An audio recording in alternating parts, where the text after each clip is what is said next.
Bueno, usted ha estado más de 20 años en la Organización Mundial de la Salud. Ha sido, entre otras cosas, nada menos que el director del Programa Mundial de Medicamentos de la OMS. Ahora, Germán, desde fuera, ¿cómo definiría el rol que juega esta agencia de la ONU en defensa de la salud mundial? Bueno, pues ha sido la agencia de referencia durante 65, casi 70 años de existencia y ha jugado un papel muy importante en la definición de políticas mundiales hasta muy recientemente. Yo estoy hoy en día con la tesis de que la agencia, desafortunadamente, que está en proceso acelerado de privatización y entonces está entrando ya en unos conflictos muy distintos, está dejando de tener el rol que jugó siempre y para el cual fue fundada, de ser más o menos como el árbitro mundial en materia de salud pública. ¿Qué entiende o qué deberíamos entender por ese proceso de privatización? ¿Con qué intereses o con qué objetivo? Bueno, pues mire, resulta que cuando se creó la agencia, se creó como una agencia de carácter multilateral y durante muchísimos años, podríamos hablar de unos 50 años, el presupuesto de la agencia era el financiamiento, las contribuciones obligatorias de todos los países, de los 193 países miembros de la OMS, tenían que dar una contribución anual obligatoria, de manera que los países ricos y grandes pagaban mucho más que los países pequeños y pobres. Y así funcionó durante mucho tiempo, de tal manera que los órganos de gobierno daban las directivas, fijaban las prioridades. Resulta que en el momento, hace unos ya 20 años que llegó a la dirección de la OMS la ex primer ministra de Noruega, Harlem Brundtland. Ella venía con un ego absolutamente espectacular, muy entusiasta y quería hacer una agencia muchísimo más poderosa y más grande y hizo una primera tentativa a los países miembros de pedirles que aumentaran el presupuesto. Que todos los países hicieran un aumento de 5, 10, 15% para expandir la acción de la OMS. Los países, sobre todo los países industrializados, curiosamente, rechazaron que se aumentara el presupuesto. Entonces ella empezó a pedir contribuciones voluntarias a los países y al sector privado y a la industria, a los que quisieran venir. Y empezaron a entrar dineros que eran extra presupuesto. Algunos de esos dineros, y sucede actualmente, son dineros públicos porque son gobiernos, pero no hacen parte de la cuota regular obligatoria, sino que es una contribución voluntaria. Esas contribuciones voluntarias, la principal característica que tienen es que el donante puede decir para qué va, de manera que escapa un poco a las deliberaciones y formulación de prioridades del grupo, de todo el grupo de países a nivel mundial. Es decir, los Estados Unidos dicen, yo estoy interesado en que se investigue en esto, y entonces doy un grant de 5 millones y tiene que ir al programa tal. Y así, con mucho más fuerza, el sector privado y la industria y las fundaciones filantrópicas, Bill Gates o el segundo contribuyente al presupuesto de la OMS, son todo donaciones que van para temas específicos. Entonces se ha ido privatizando la organización en ese sentido. Hoy en día más del 80% del presupuesto de la OMS, repito, más del 80% del presupuesto son contribuciones privadas o públicas pero voluntarias, que se concentran básicamente en unos 10 donantes, que son países, Bill Gates e industria farmacéutica. Eso le voy a preguntar, porque aquí en la cadena SER hemos analizado esos datos, ¿no? Esos datos públicos que hace la propia Organización Mundial de la Salud. Según el análisis que hemos hecho, hemos podido comprobar, por ejemplo, mencionaba ahora la industria farmacéutica, han donado a la Organización Mundial de la Salud algo más de 90 millones de dólares. Tanto las compañías como la propia OMS asegura que con esos fondos se financian todo tipo de proyectos. ¿De alguna forma esto condiciona la independencia de la OMS a la hora de tomar decisiones o a la hora de fijar prioridades? Sí, absolutamente. Y lo que los dineros se utilizan para cualquier cosa es absolutamente falso. Hay los contratos privados cuando entran los dineros van muy especificados. Le voy a poner un ejemplo que yo conozco bastante bien porque yo fui el director del programa de medicamentos. El programa de medicamentos, desde que se creó, se tiene como norma que tenía que ser financiado totalmente con fondos regulares. No había que pedir contribuciones voluntarias. El programa de medicamentos, como está fijando estándares, tiene que estar totalmente independiente, porque si hay alguien que una fundación privada puede ser que tenga algunos intereses, entonces va a influenciar. ¿Qué sucedió? Hoy en día el programa de medicamentos está en un 90% financiado por la Fundación Bill y Melinda Gates. Y ellos no están dando el dinero neutro para el programa en general, están dando el programa para 3 o 4 asuntos que le interesan a Bill Gates. De tal manera que hoy en día el programa está haciendo únicamente para lo cual tiene dinero. Y lo otro se quedó en el papel. El programa, por ejemplo, trabajaba mucho en lo que era uso racional, lo que llamó la OMS y llama todavía el uso racional de los medicamentos. Era trabajar en lo que era la buena prescripción de medicamentos, el buen uso y administración de medicamentos, etcétera. En eso ya no se hace absolutamente nada porque para eso ningún donante ha dado dinero. Una pregunta más. Hay quienes piensan que de alguna forma si las empresas, en este caso la industria farmacéutica, contribuye con una cantidad notable, importante, lo decíamos antes, 90 millones de dólares durante el año 2015, que de alguna forma la Organización Mundial de la Salud puede adoptar decisiones de salud pública que puedan acabar beneficiando a estas propias compañías. ¿Esto es una especulación? ¿Es una teoría que puede ser cierta? No, es una teoría que es totalmente cierta y es comprobable y ya ha sucedido y está sucediendo. Cuando hablamos ahora del ejemplo del programa de medicamentos, pues le voy a dar otro ejemplo. Cuando un donante, Fundación Bill Gates o la industria farmacéutica dice voy a dar tanto dinero para el programa de lucha contra el SIDA, esto viene acompañado de otros detalles, y es que representantes de la Fundación Gates, por ejemplo, solicitan estar presentes en los comités de expertos que tienen esos programas. Entonces, hay un conflicto de intereses grave. Mucha gente sucedió y está documentado. Yo tengo por ahí un artículo que escribí hace un par de años sobre la epidemia H1N1. La epidemia H1N1, cuando se estuvo deliberando y se lanzó, eso salió en los periódicos de varios, aquí en Europa, en varios países, los posibles fabricantes de vacunas y de medicamentos, los el Tamiflu en aquella época, el tal Tamiflu, estaban sentados en el comité que estaba decidiendo si se lanzaba una epidemia o no, de tal manera que ellos empujaron evidentemente a que se lanzara la epidemia y se diera una alarma global, porque ellos iban a tener un mercado impresionante. Las toneladas, las montañas de stock que los países constituyeron del Tamiflu para la H1N1 fueron gigantescos, y hoy en día de esto no se habla muy poco a nivel nacional y a nivel internacional porque los países no quieren mostrar el error que cometieron. Hoy en día se demostró que el Tamiflu es totalmente ineficaz y hubiera sido incluso contraproducente aplicarlo en una forma masiva. Nunca se hizo y esos stock están guardados y en algún momento va a haber que destruirlos porque el medicamento ya caducó. De manera que ahí uno se da cuenta, las compras masivas del Tamiflu, las compras masivas de las vacunas para la H1N1. Para darle un ejemplo nomás, Francia compró 90 millones de vacunas, de las cuales se utilizaron 5 millones. Las otras fueron incineradas y destruidas. Y hicieron compras los países con la recomendación de la OMS sin ningún criterio. Francia, como le decía, compró 90 millones de vacunas con una población de 60 millones. Cuando le preguntaron, el Parlamento le preguntó a la ministra de Salud de la época, ¿usted por qué compró 90 millones si son 60 millones de habitantes? Y entonces ella, la respuesta dijo, no, en algún momento pensamos que había que vacunar 2 veces. Bueno, pues entonces hubiera tenido que comprar 120 millones y no 90. Para que esto fueran cosas, arreglos improvisados y comerciales sin ninguna base científica. Otros países en Europa compraron solo para la mitad de la población, otros para un tercio de la población, etcétera. No hubo ninguna norma relativamente uniformada, por lo menos digamos en el caso de Europa.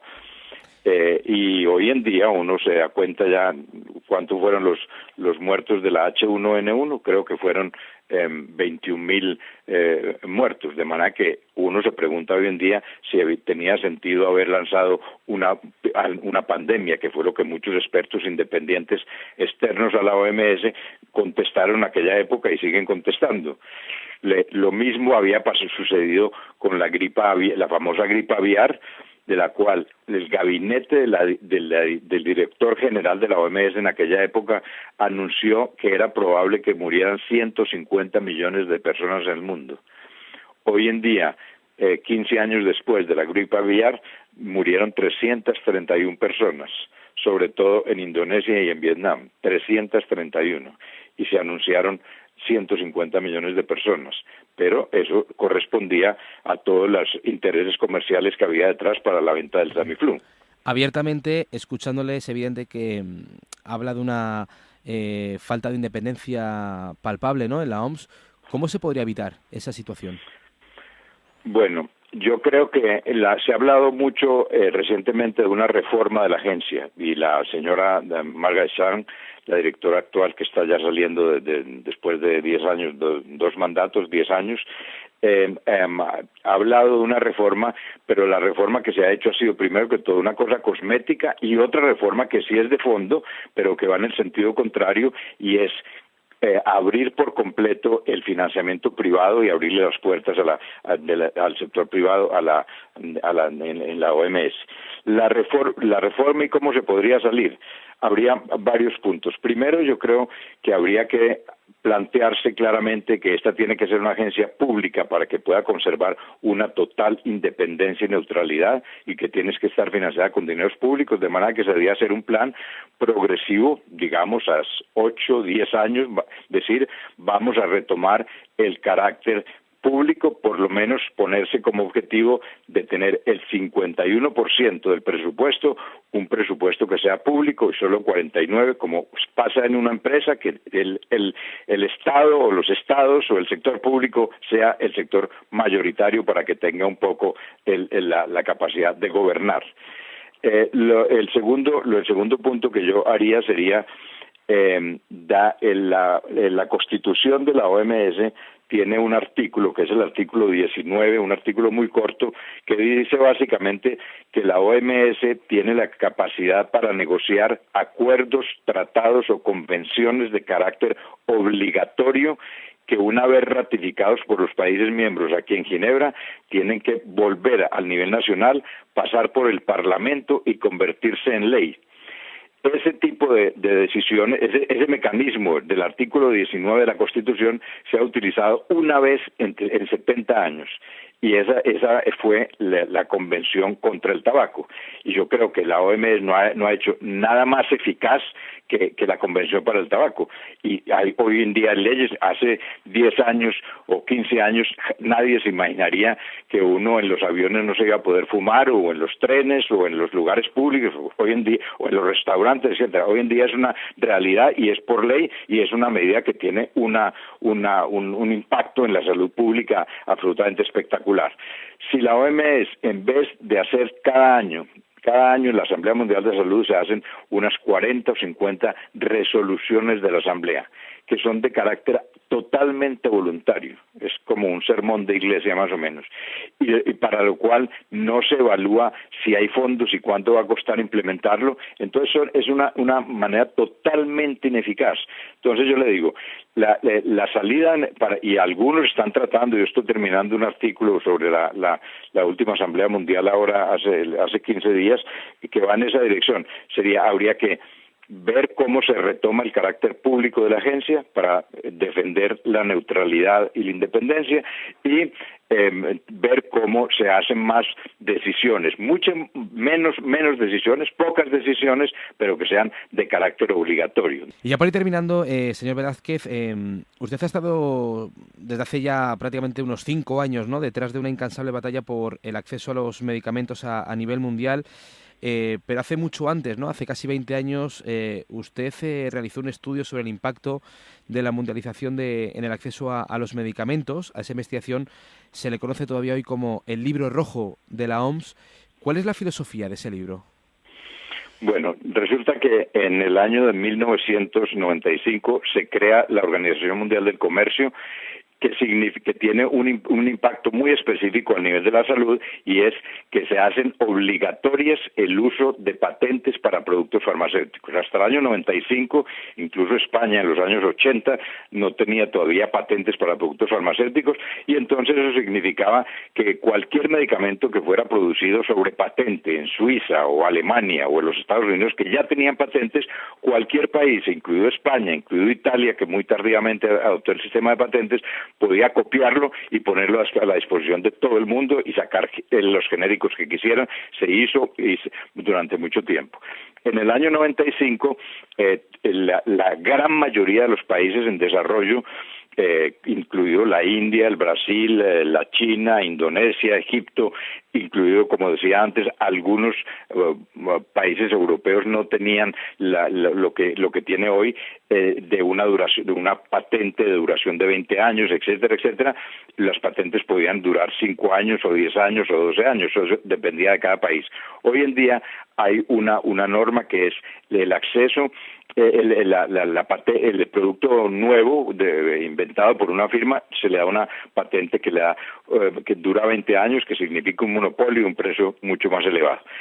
Pero resulta que existían en el acuerdo de los SALPIC, que son los acuerdos que rigen el comercio internacional y la propiedad intelectual. En ese acuerdo había unas cláusulas muy técnicas que decían cómo se podía obviar un poco y cómo se podían tomar algunas medidas para defender la salud pública y el acceso a los medicamentos, que hoy en día se conocen como las flexibilidades del acuerdo de los ATIC, que son lo que se llaman las importaciones paralelas o las licencias obligatorias. Entonces, el libro rojo consistía únicamente en poner en un lenguaje muy sencillo las posibilidades jurídicas que tenía los países para hacer una especie de excepción sanitaria y poder enfrentar. Evidentemente que ni la industria farmacéutica, ni los Estados Unidos, ni la Unión Europea estaban muy interesados en que se difundieran las posibilidades que existían ya, que eran derechos de los países, porque estaban en un acuerdo acordado a nivel internacional y firmado por todos los países, estaban contenidas ya en el texto del acuerdo. Eso no le gustó a muchos y hubo muchos ataques y cartas de 15 páginas atacando el documento, diciendo que el documento era totalmente inconsistente, que estaba lleno de errores, etcétera, etcétera.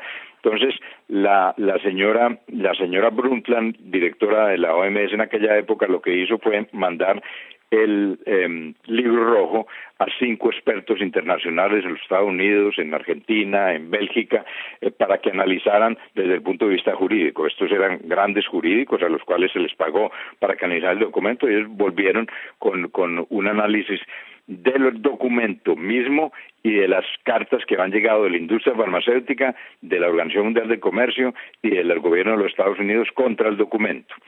Y dijeron, esto no tiene ningún sentido, y destrozan terriblemente. Le cuento todos estos detalles porque acabamos hace 3 meses en el South Center de sacar otra vez decimos el libro rojo 20 años después, y la publicación consiste en el libro rojo original más las cartas que escribieron en aquella época los Estados Unidos, la industria y la Organización Mundial del Comercio atacando el documento, más el parecer de los expertos internacionales que probaban que el contenido del libro rojo era válido y las cartas no tenían ningún sentido, eran cartas sesgadas por intereses económicos y políticos de los países o del país que envió la carta en contra. Ese es el libro rojo que sigue muy vigente, porque como usted ve, por ejemplo, hoy en día se está hablando en mi país de origen de una licencia obligatoria para un medicamento, la firma Contra el Novartis, cáncer, ¿no? Sí. para el Glivec, contra la leucemia, y ha habido amenazas de los Estados Unidos incluso y de con Suiza. retirar, ¿no?, la ayuda al proceso de paz. Exactamente. Llegan a un extremo que esto es una bestialidad, incluso pensarlo. Un país que está en una guerra desde hace 40 años y que un gobierno diga que le cortamos la ayuda si usted aplica únicamente los mecanismos legales que existen en la OMC y dice: yo retiro la patente, le pago unas royalties que se le tiene que pagar, una compensación, ¿no? Se retira una compensación, y yo lo pongo en el dominio público para poder asegurar el acceso. Comentaba antes que aquel libro rojo, ¿no?, del que han pasado ya 20 años, no gustó demasiado a países como Estados Unidos, tampoco a la industria farmacéutica. Es cierto que en su caso llegó incluso a recibir agresiones y amenazas de muerte, hasta el punto de que la propia ONU le tuvo que garantizar su seguridad con una serie de escoltas y de protección privada. Bueno, a mí no me gusta hablar de ese tipo de cosas, porque es algo muy muy personal. Hay por ahí un film que se llama El lucro o la vida, o El beneficio o la vida en español, que relata toda la historia, pero no tanto centrando en las amenazas que yo tuve en aquel momento, que fueran verdaderas, pero relata más bien de lo que estamos hablando, qué fue el libro rojo, qué era lo que estaba en juego, cuál eran los enfrentamientos que estaba habiendo en ese momento entre los países del norte y los países del sur, etcétera, etcétera.